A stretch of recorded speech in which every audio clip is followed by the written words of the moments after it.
प्रकाश सोळंकी या बीड जिल्ह्यामधल्या आमदाराचं वक्तव्य ऐकलं की राष्ट्रवादी काँग्रेस मराठ्यांच्या मतावर येते आणि माझी जात मराठा असल्यामुळे मला मंत्रिपदावर घेतलं जात नाही। प्रकाशराव, किती साठीबुद्धी नाटी झाली ही जी म्हण आहे महाराष्ट्रामध्ये। अहो, तुम्ही किती इतिहास विसरताय, किती तुमचा भ्रम झालाय। प्रकाशराव, पुलदचं सरकार या महाराष्ट्रामध्ये आलं आणि त्या सरकारमध्ये उपमुख्यमंत्री पदावर कोण होतो? सुंदरराव सोळंकी तुमचे कोण लागतात हो?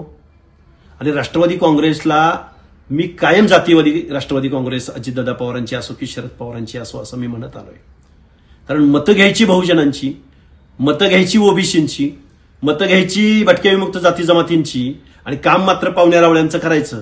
आणि मग त्यातला एखादा सटीक, एखादा बुद्धिभ्रष्ट झालेला प्रकाशराव सोळंकी म्हणतो की माझं मराठा असल्यामुळं मला मंत्रिपद मिळत नाही।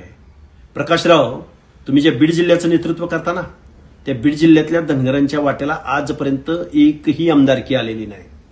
आणि मग धनगर समाजाची ही अवस्था असेल तर गावगाड्यातल्या ओबीसींची, भटक्या विमुक्तांची, बलुत्यांची, आलुत्यांची काय अवस्था असेल?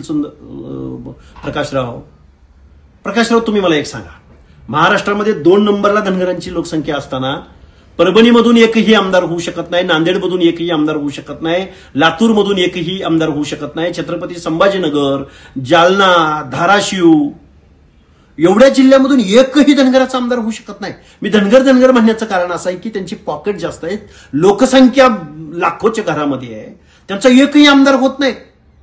आणि मग धनगराची ही अवस्था असेल तर बलुत्याची, आलुत्याची, विमुक्त जातींची काय अवस्था असेल प्रकाशराव?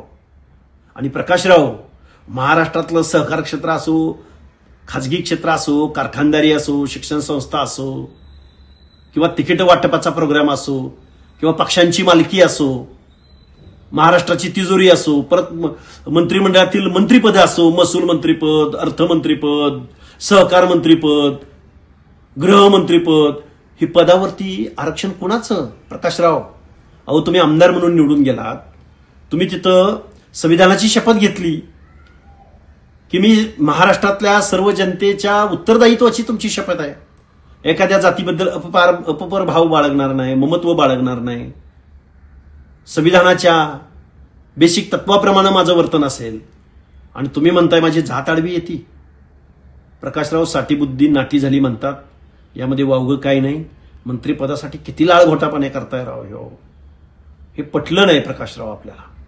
तुम्ही सांगा की ओबीसीनी तुम्हाला मतदान केलं नाही म्हणून, एकदा जाहीर करा। येऊ घातलेल्या पंचायत राजच्या निवडणुकीमध्ये या प्रश्नाचं उत्तर आम्ही तुम्हाला देऊ।